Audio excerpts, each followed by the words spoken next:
Walt Disney's Disneyland.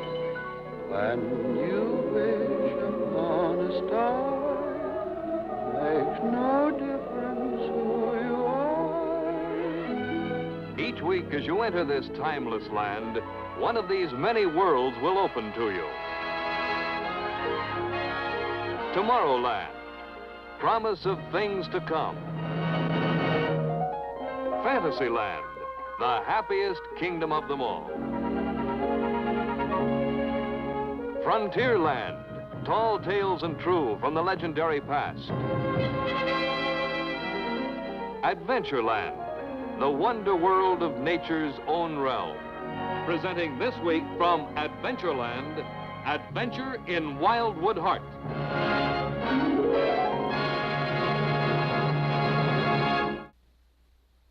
And now your host, Walt Disney.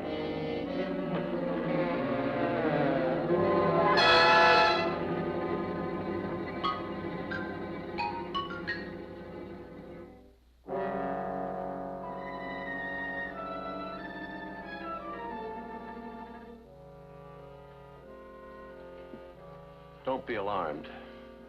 Appearances can be deceiving, even in a morgue. Let's look at things in a different light. See? Just a storage room. Even our late lamented friend here is nothing more sinister than a table of photographs ready to be filed away. And Mr. Bones over there, well, he's an animation model for the art school. You know, morgue in the newspaper business means a place where they keep used but usable material. Back issues, photographs, and so forth. Well, it's kind of like that here, except that on our morgue, these shelves, tables, and file cabinets hold all of our history as a motion picture studio. For here are the drawings, the models, sketches, and backgrounds for every film we've ever made. We haven't finished Sleeping Beauty yet, so this section is just beginning. But already, there's over 500,000 drawings here. In fact, someone once estimated that if all the pencil lines in this room were fancy ribbons, there'd be enough to gift wrap the earth. In these file cabinets, research material of every kind and description. All in all, this room represents the repository, the well of our experience. Of course, experience is the key to progress. From each new film, we gain new knowledge, and new doors are open to us. The newest door is this story of Perri by Felix Salten. In bringing Perri to the motion picture screen, we feel we've come upon something quite different in movie making. We call it a true life fantasy, a combination of fact and fiction. Now, Perri is the story of living creatures, photographed in nature. But it actually began way back there, when we were a budding cartoon studio. So join me now on a trip down through the corridors of time.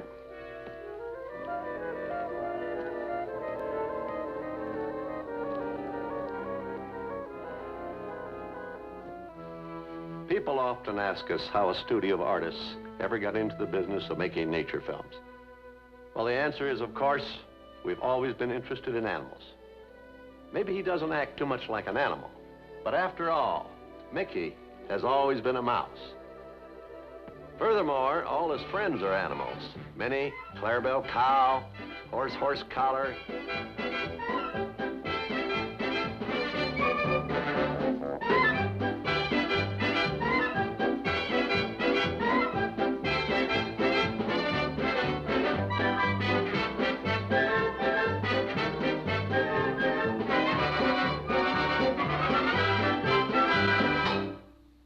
Sometimes I wonder how we ever sewed those first short subjects.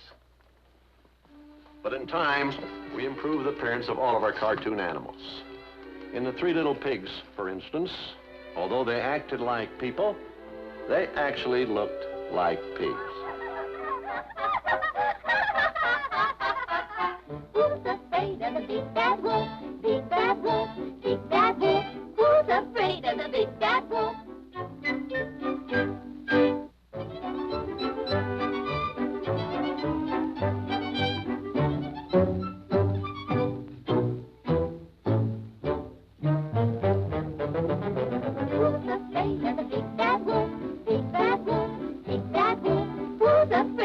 big bad wolf. I'll punch him in the nose. I'll tie him in a knot. I'll kick him in the chin. We'll put him on the stop. Who's afraid of the big bad wolf? Big bad wolf, big bad wolf. Who's afraid of the big bad wolf?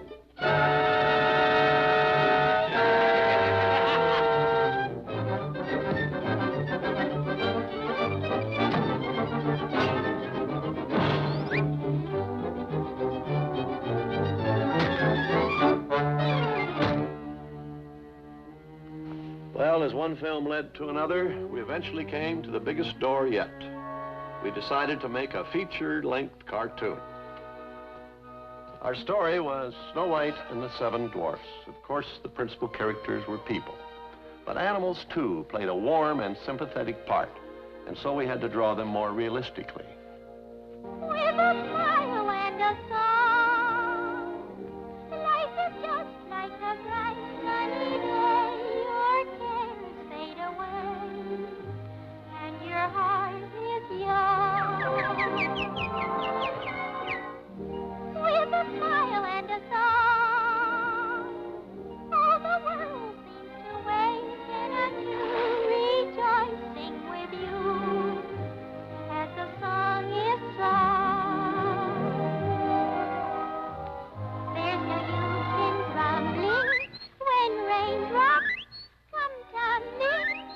Remember you're the one who can fill the world with sunshine. When you smile and you sing, everything is in tune and in swing, and life knows them all with a smile and a song.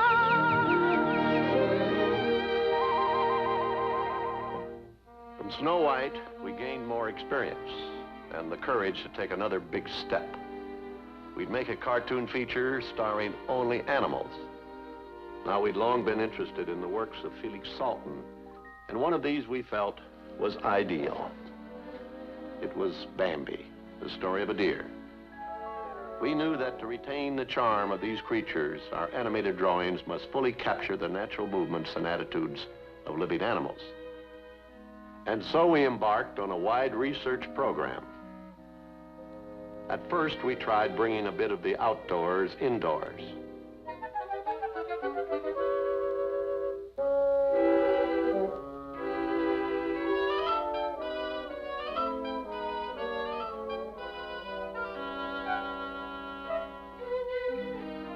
Actually, this wasn't as dangerous as it seems. The skunk was a pet and deactivated. Apparently, someone forgot to tell the rabbit.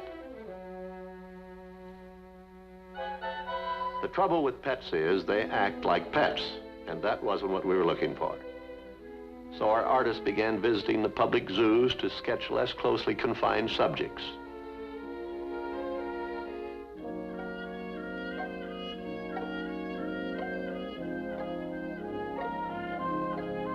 But these were still animals in captivity, either too relaxed and friendly or too shy. And some even postured and posed like ham actors.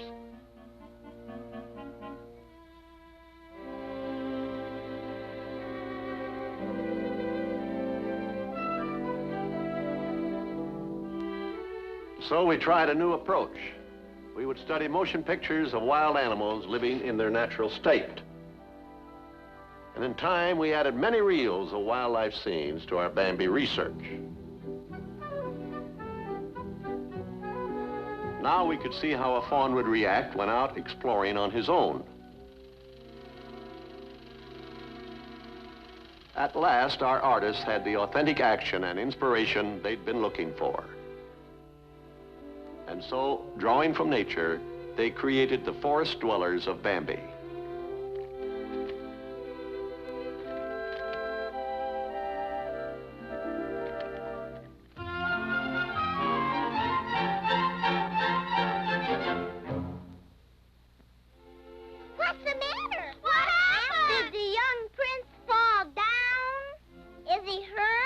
No, he's all right. He He doesn't walk very good, does he? Thumper? Yes, Mama. What did your father tell you this morning? If you can't say something nice, don't say nothing at all. Come on, Bambi. Get up. Try again.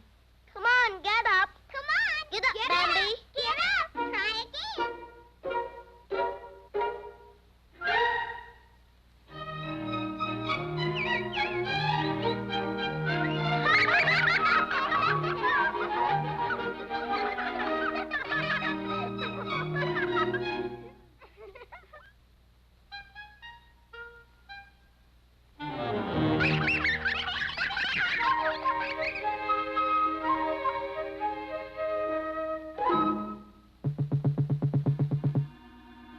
I'm thumping.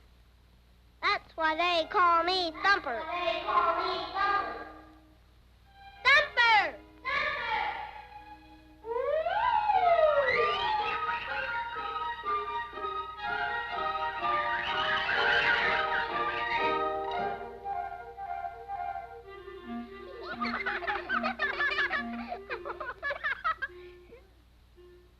Come on! You can do it. Hop over it. Like this.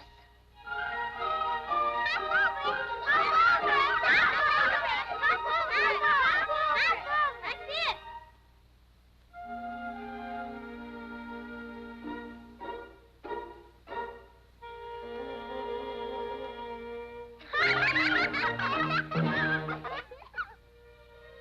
You didn't hop far enough.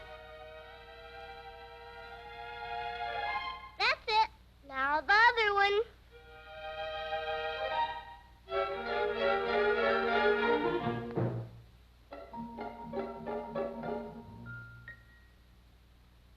Gee whiz, what happened that time?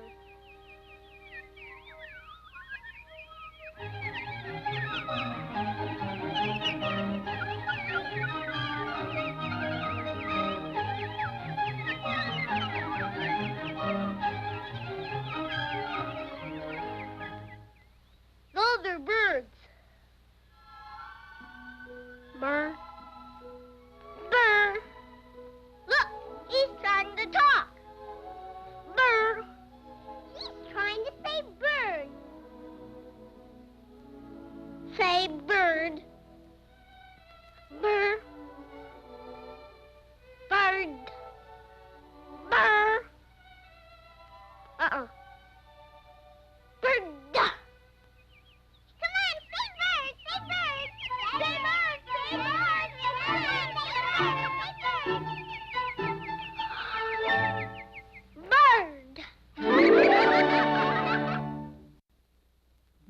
Like I said, one thing has always led to another here, and Bambi was no exception. The wildlife scenes in this research yielded an unexpected dividend.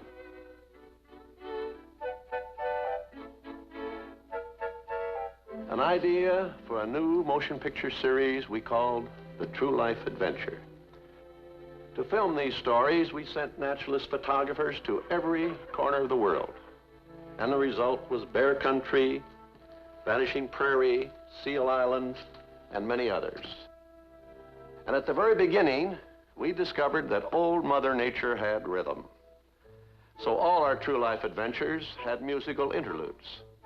For instance, in the living desert, we composed a square dance number to accompany a couple of syncopated scorpions. Lady and gent to the center of the ring. Lock those claws, lift that sting. 3 legs up and 4 legs down. Whirl that scorpion round and round. Circle round and away we go. Sashay right with a do-si-do. Halfway round and backtrack back. Snap your claws with a clickety-clack. Gents to the left, ladies to the right. Now ain't that gal a pretty sight? Swing your partner, give her a hug. Get your hooks on a ladybug.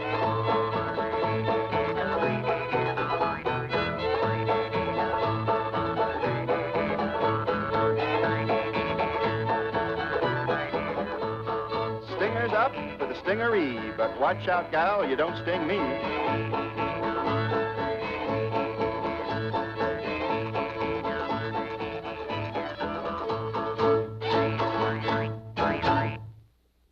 The world of music, nature's world, and the realm of fantasy. In all three, we've lived and worked and gained experience for a good many years. And again, out of this experience came the key to another door. The door was this book by Felix Salten, Perri, The Story of a Squirrel. It's a very unusual story, different from anything we've ever done.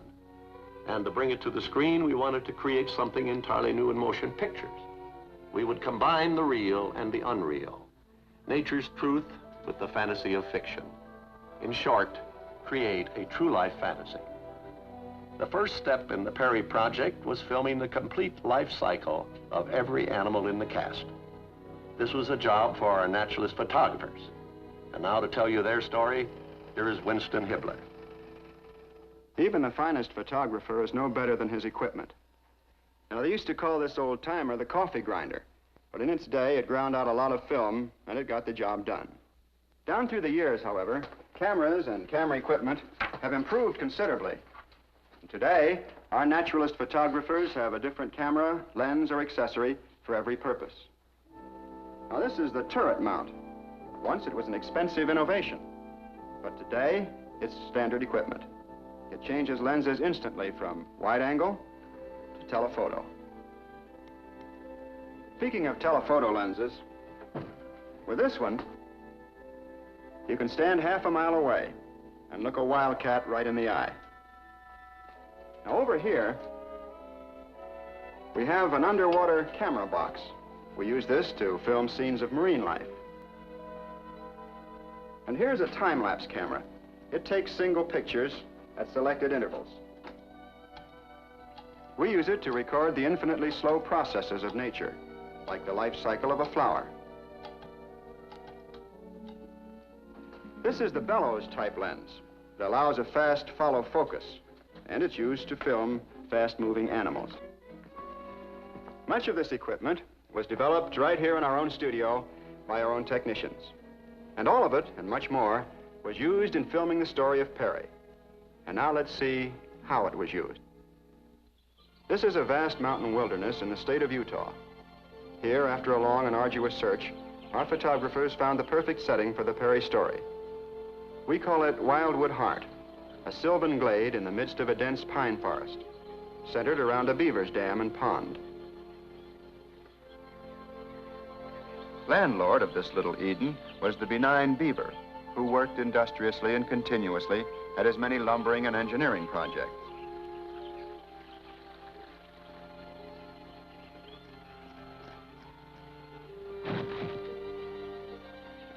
In order not to disturb the tranquility of Wildwood Heart, the photographers and their helpers set up a permanent camp about a half a mile away, and this was to be their home for more than 3 years. Each morning over breakfast, the day's shooting schedule was discussed. The cameramen were all well qualified. Heading the field operation was Paul Kenworthy, who earned his master's degree in motion pictures at UCLA. From the same school, Joel Coleman, a major in cinematography. William Ratcliffe, a product of Utah State and an authority on the wildlife of this area. Walter Perkins, a degree in English literature from Harvard University and a master's degree in cinematography from UCLA. Dropping in on these breakfast sessions soon became a habit for some of the local residents.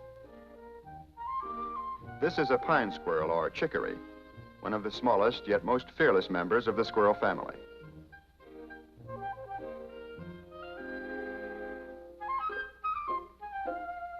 This little fellow could be directly related to the star of our picture, and he took over the camp as though he knew it.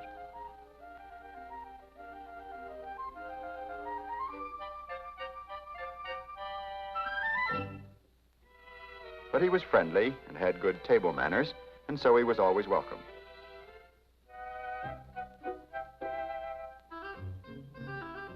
But when a pair of fur-bearing freeloaders suddenly pop up, it's a different matter.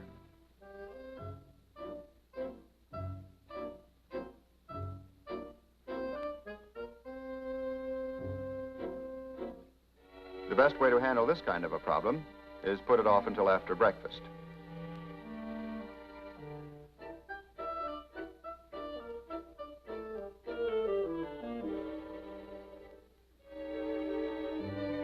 It's a good idea when it works, but there are some problems that just won't be put off.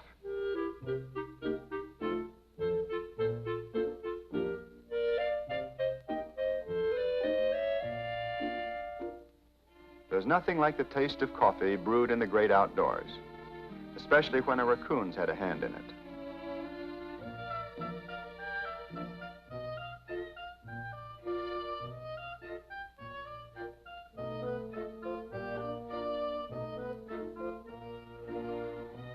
And so each morning, breakfast was a helter-skelter skirmish.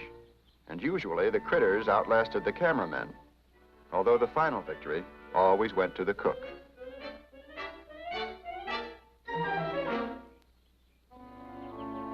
After breakfast, it was off to Wildwood Heart. Filming individual animals and actions to fit a fiction plot was a new idea, even for these experienced men, and it presented many unusual problems. First problem was to locate a baby squirrel to play the role of Perri. And close to the center of Wildwood Heart, an ideal family had been found. This is Father Squirrel. He acts as lookout for his mate and her brood. And although our cameraman is a familiar sight by now, still he races ahead to carry the warning.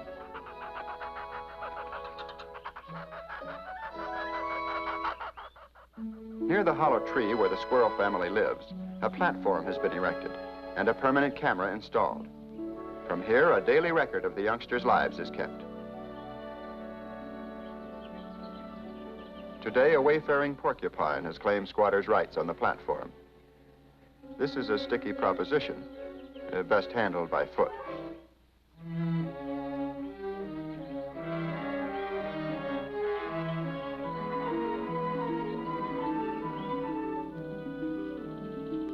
The camera is focused and readied for action. A quick check reveals that all is well with the squirrel family. Now, for a moment, there's nothing to do except take care of a few nettlesome details.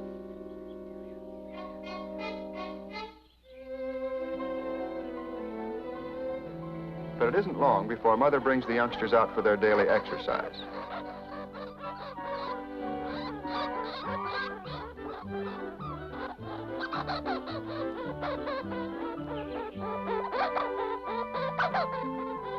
It was from these babies that we chose our star, Perri. She was more precocious than the rest, more alert, but above all, Perri was curiosity itself. Right now, she's captivated by a family of hummingbirds and wants to make friends.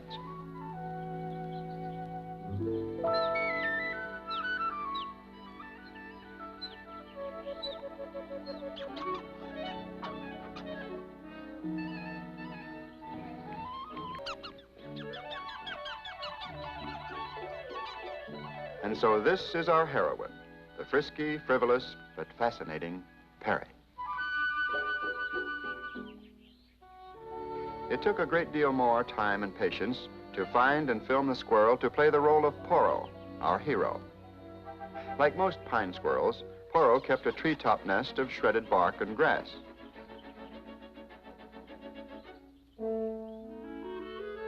But he also had a peculiarity that set him apart from all other squirrels. Porro maintained a separate apartment underground. Now, we were determined that in our first true life fantasy, the camera would see as never before. And when our hero disappeared under the surface, the cameraman had no choice but to dig in and follow. In the excavation, great care was taken so that rooms, runways, and the owner's peace of mind would be left undisturbed. The opening was sealed with a pane of glass. Then a cloth shut off the light, and the apartment's original privacy was restored. Several days were allowed to pass before the camera was set up and the curtain removed.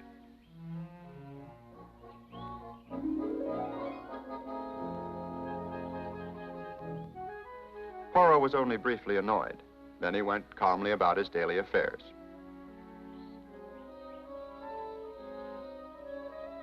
His subterranean complex wasn't the only reason we cast this particular squirrel as Poirot. He had many qualities that made him a squirrel among squirrels. He was noisy, swashbuckling, and fearless to the point of foolhardiness. He wasn't even afraid of a wildcat, and said so.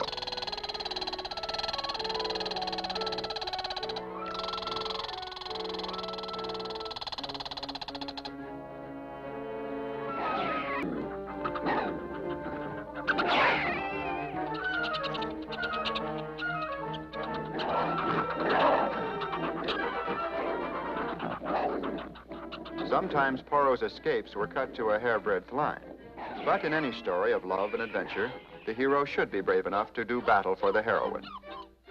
So all in all, Poirot was perfect for the male lead in our true life fantasy.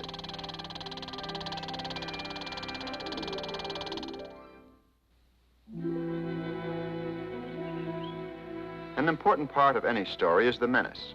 And since squirrels are prey to almost every predator in the forest, the wildcat was only one of many.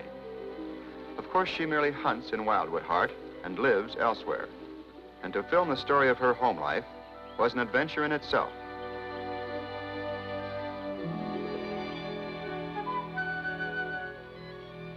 It meant a journey into the rugged high country, a place of canyons and chasms.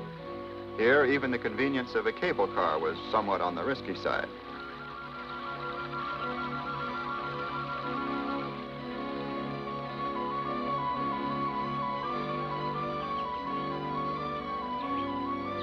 Crossing the canyon was just a beginning. From here on, it's several miles of footwork. Plain and fancy. A wildcat always prefers an almost inaccessible area for her den. She has several reasons for this, and here they are.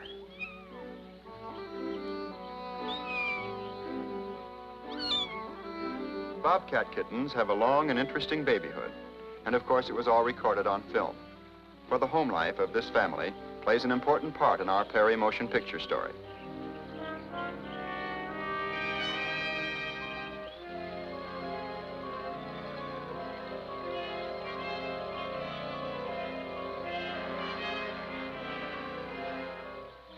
When it comes to adventure tales, however, for these youngsters, Mother has the best of all. Our Perri cameras covered the animal activities in Wildwood Heart from every aspect and every angle. This is a time of learning for the little foxes.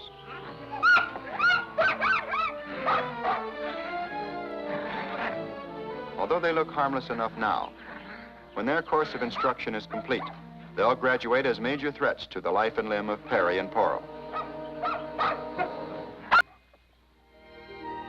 To film the private lives of the many creatures in Wildwood Heart, it was necessary to actually become a part of the wilderness scene. And so the Perri photographers devised a wide variety of camera blinds. Some were so ingenious they even fooled the camera.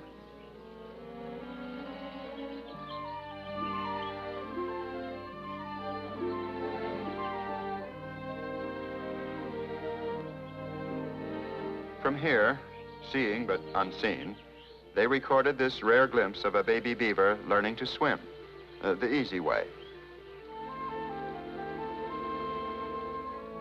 Living and working here in the forest, the habit patterns of each creature soon became familiar to the Perri photographers.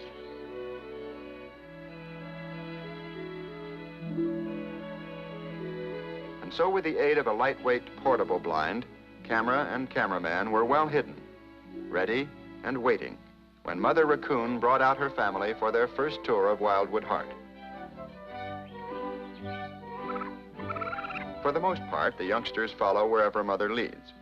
And when she misses something in the patter of little feet, she counts noses. It seems one of her babies has taken off on his own personal adventure in Wildwood Heart.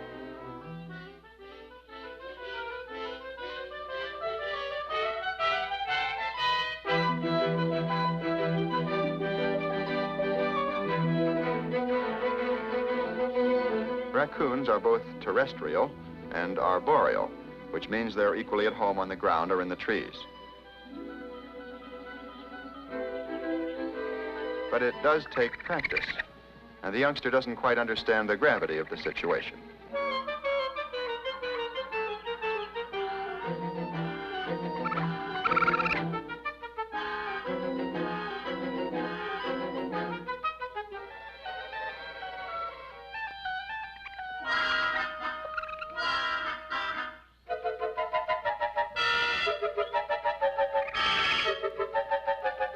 After all, this is the time of learning.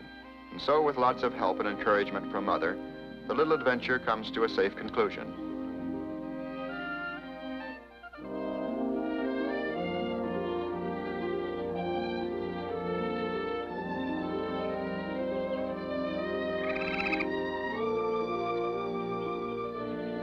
And now the youngster's more than glad to fall in with the family plans.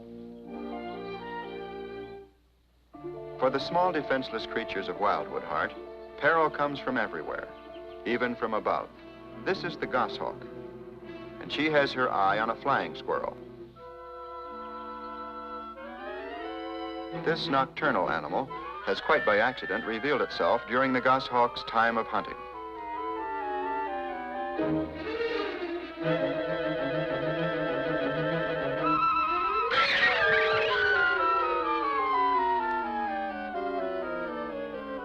To a goshawk, a near miss is just part of a day's work. But to a badly frightened flying squirrel, it's proof that for some, it's quite all right to be a fly-by-night. Filming the goshawk's family life high in a towering aspen tree is not only difficult, it's dangerous.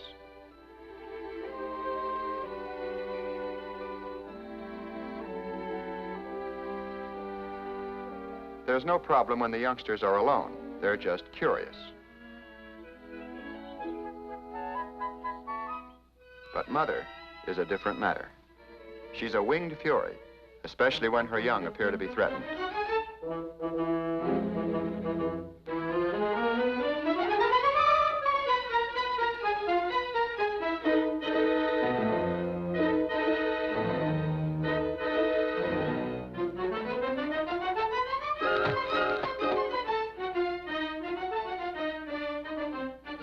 As souvenirs of this encounter, Paul Kenworthy draws a torn shoulder, a ripped shirt, and a new respect for goshawks.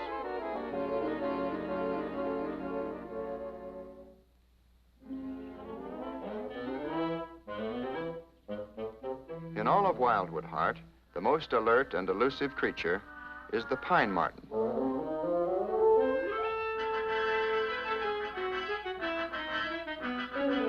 This little predator is perfectly at home in the treetop world, and filming its life story called for the highest type of camera work.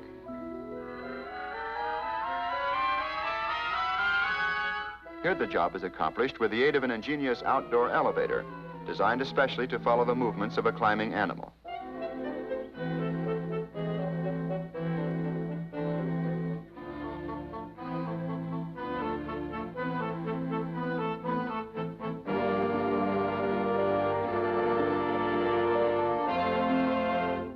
Important elements in our Wildwood drama are all the sounds of the wilderness.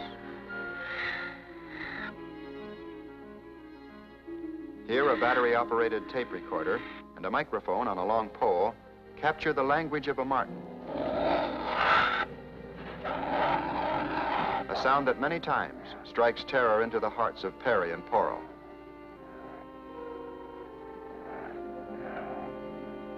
To Perri and Perri, the marten is enemy number one, the leading menace in their lives. Of course, in nature, autumn in Wildwood Heart brings many changes. Falling leaves, empty nests, and the lonely sound of distant geese migrating southward.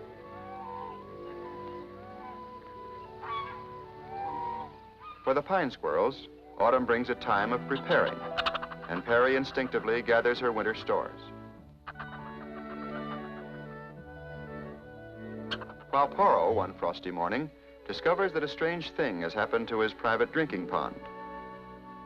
It still looks like water, And it tastes like water, but it's cold and very hard.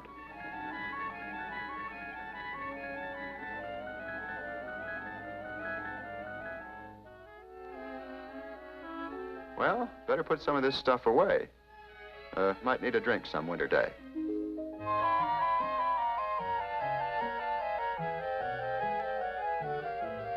When falling leaves have changed to falling snow, the wilderness soon wears a winter garment of white. And in this time of sparse hunting, many creatures roam far outside their normal hunting grounds. So, of course, our cameramen followed.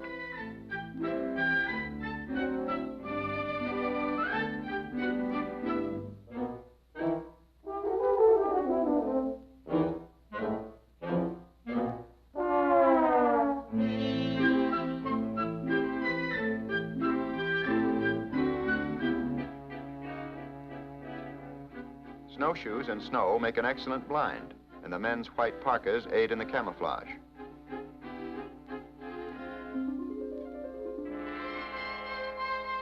This high windswept mountainside seems devoid of all wildlife, but it isn't long until action begins, though just what's causing it remains to be seen.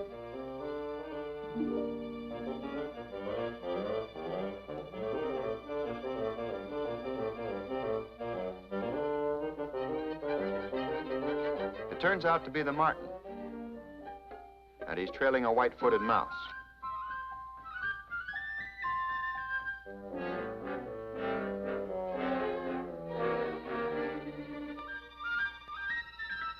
The tiny rodent has no chance against the superior size and speed of the marten. But by nature's whim, at the last moment, the golden eagle enters the scene.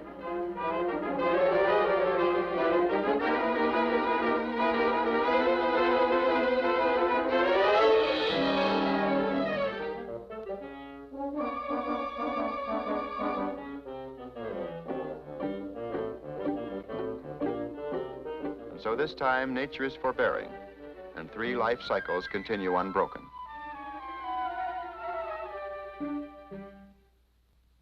Throughout spring and into summer, the adventure in Wildwood Heart continued.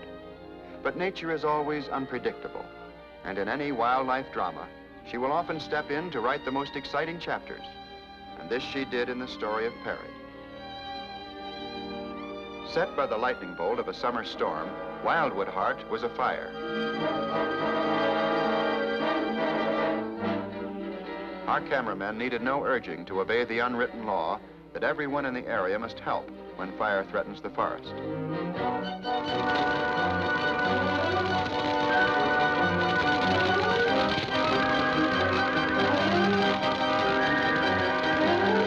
When our men arrived, the fast-moving forestry crews were already on the scene, and under their direction, the battle against the flames continued.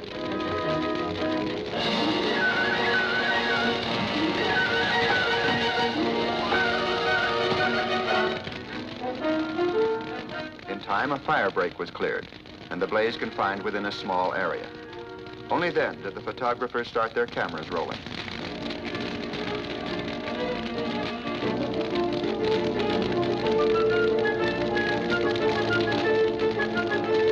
As the creatures of Wildwood Heart flee before the flames, the beaver pond becomes a sanctuary for all.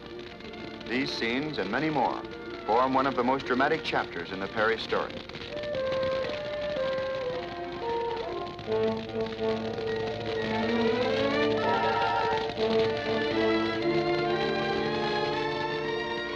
This, then, has been the story behind the cameras in Wildwood Heart. From dawn till dark, around the seasons, our photographers drew from nature many warm and intimate scenes for our true life fantasy. There were problems, of course, but thanks to the skills and techniques learned from the true life adventures, the men had the solutions too. They were here for over 3 years and exposed nearly 200 miles of film, the largest catalog of nature fact ever assembled. It includes the life cycle of every member of the Perri cast. The Clark's crow, great horned owl, golden eagle, hummingbird, blue jay, the raven, flying squirrel, golden mantled ground squirrel, marmot, porcupine, snowshoe hare, striped skunk, deer, weasel, goshawk, fox, raccoon, beaver, the bobcat, the marten, and of course the pine squirrels, Porro, and Perri, the star of our motion picture.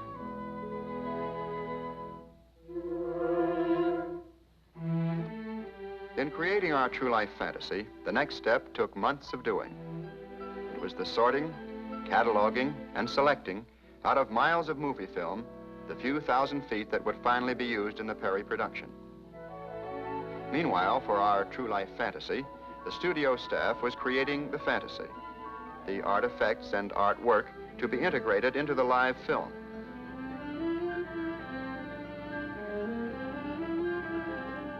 Songs and lyrics were being composed and arranged, and the musical background was being composed and prepared for orchestra.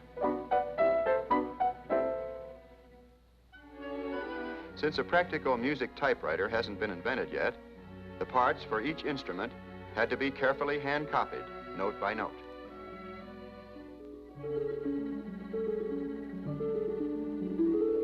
The final step was bringing together all these varied elements. When this was done, our first true life fantasy, the story of Perri, was ready for the screen. And now a musical sampler. We're going to see some of the scenes and hear some of the music from the Perri feature.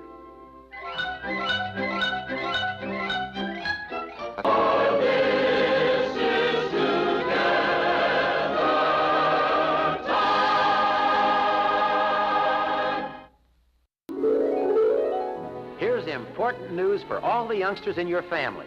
Walt Disney's daily television show, The Mickey Mouse Club, begins a sparkling new season over this network next week at a new time, 5:30 p.m. Yes, next Monday, September 30th, Walt Disney's famous young entertainers, the Mouseketeers, will introduce a new Mickey Mouse Club season at a new time, 5:30 each weekday. The Mouseketeers, with new songs, new dances, new guest stars, exciting new adventure serials, Disney cartoons, and all the wondrous surprises that have made the Mickey Mouse Club the favorite show of children everywhere. Remember, the Mickey Mouse Club beginning next Monday at a new time, 5:30 p.m. This has been an ABC Television Network film presentation.